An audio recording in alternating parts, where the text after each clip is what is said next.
بسم الله الرحمن الرحيم تبارك الذي بيده الملك وهو على كل شيء قدير الذي خلق الموت والحياة ليبلوكم أيكم أحسن عملا وهو العزيز الغفور الذي خلق 7 سماوات طباقا ما ترى في خلق الرحمن من تفاوت فارجع البصر هل ترى من فطور ثم ارجع البصر كرتين ينقلب إليك البصر خاسئا وهو حسير ولقد زينا السماء الدنيا بمصابيح وجعلناها رجوما للشياطين وأعتدنا لهم عذاب السعير وللذين كفروا بربهم عذاب جهنم وبئس المصير إذا ألقوا فيها سمعوا لها شهيقا وهي تفور تكاد تميز من الغيظ كلما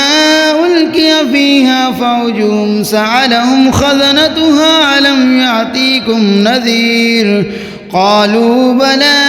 قد جاءنا نذير فكذبنا وقلنا ما نزل الله من شيء إن أنتم إلا في ضلال كبير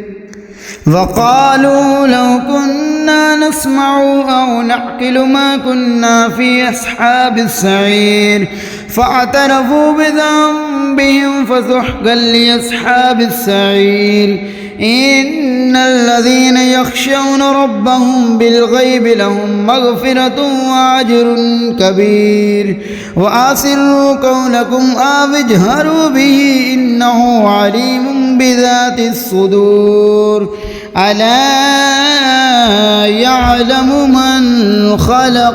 وهو اللطيف الخبير هو الذي جعل لكم الأرض ذلولا فامشوا في مناكبها وكلوا من رزقه وإليه النشور أأمنتم من في السماء أن يخسف بكم الأرض فإذا هي تمور أم أمنتم من في السماء أن يرسل عليكم حاصبا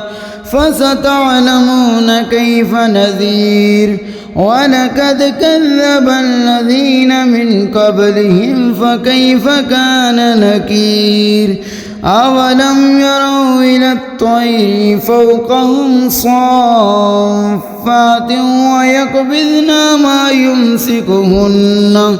إلا الرحمن إنه بكل شيء بصير أمن هذا الذي هو جند لكم ينصركم من دون الرحمن إن الكافرون إلا في غرور أمن هذا الذي يرزقكم إن أمسك رزقه بل لجوا في عتو ونفور أفمن يمشي مكبا على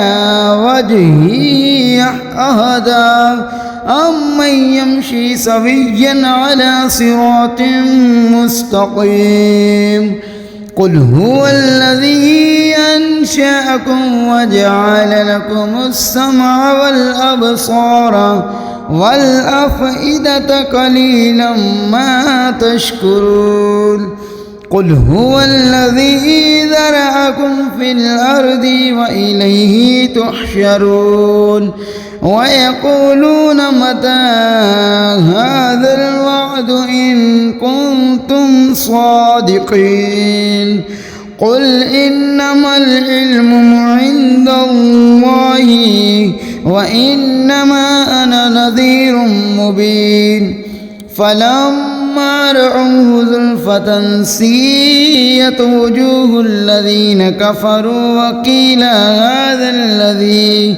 كنتم به تدعون قل أرأيتم إن أهلكني الله ومن معي أو رحمنا ومن يجير الكافرين من عذاب عليم قل هو الرحمن آمنا به وعليه توكلنا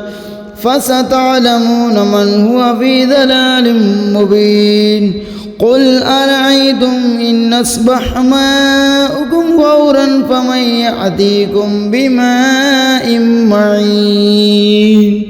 صدق الله العظيم.